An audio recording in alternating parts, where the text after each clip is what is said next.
5ই আগস্টের আন্দোলন যদি আমরা সফল হতে না পারতাম, তাহলে প্রয়োজনে সশস্ত্র যুদ্ধ করতাম।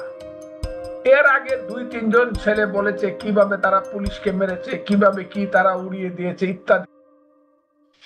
পরশুদিন আরেকবার একজন বলল, তার নাম বোধহয় হাসনাত আব্দুল্লাহ,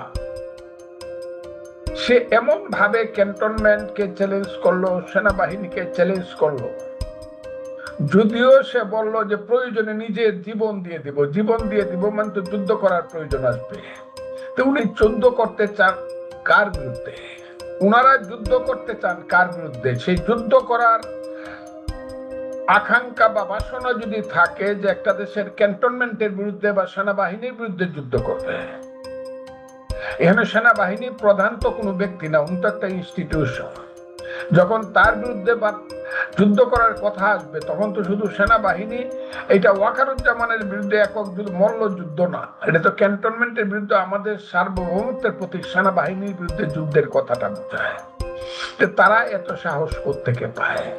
কারা তাদের পিছনে আছে? দেশটাকে তারা কোথায় নিতে চায়?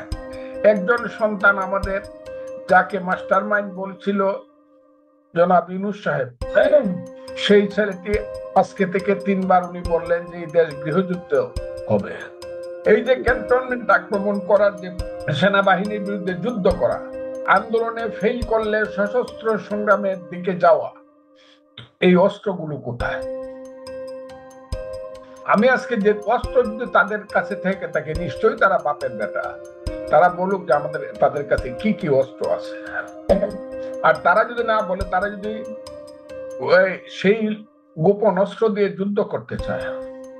আজকে দেখলাম পত্রিকায় আসছে তাদের অস্ত্র কোত্থেকে আসছে। থানা লুট করা না, শুধু পাকিস্তান থেকে যে ফুড খাদ্যের নামে যে স্টিমার আসছে, সেইখানে সন্দেহ করা হয়েছে যে এতে অস্ত্র আসছে কিনা। আমি আজকে এই দেশের সার্বভৌমত্বের প্রতীক সেনাবাহিনী এবং তার প্রধানকে জিজ্ঞাসা করব এবং অনুরোধ করব যে যদি কোনো অবৈধ অস্ত্র থেকে থাকে, যে অস্ত্রের থ্রেট হলো ক্যান্টনমেন্ট এবং বাংলাদেশের সেনাবাহিনী, সেই অস্ত্রগুলো উদ্ধার করতে আপনাদের পদক্ষেপ নেওয়া উচিত কিনা।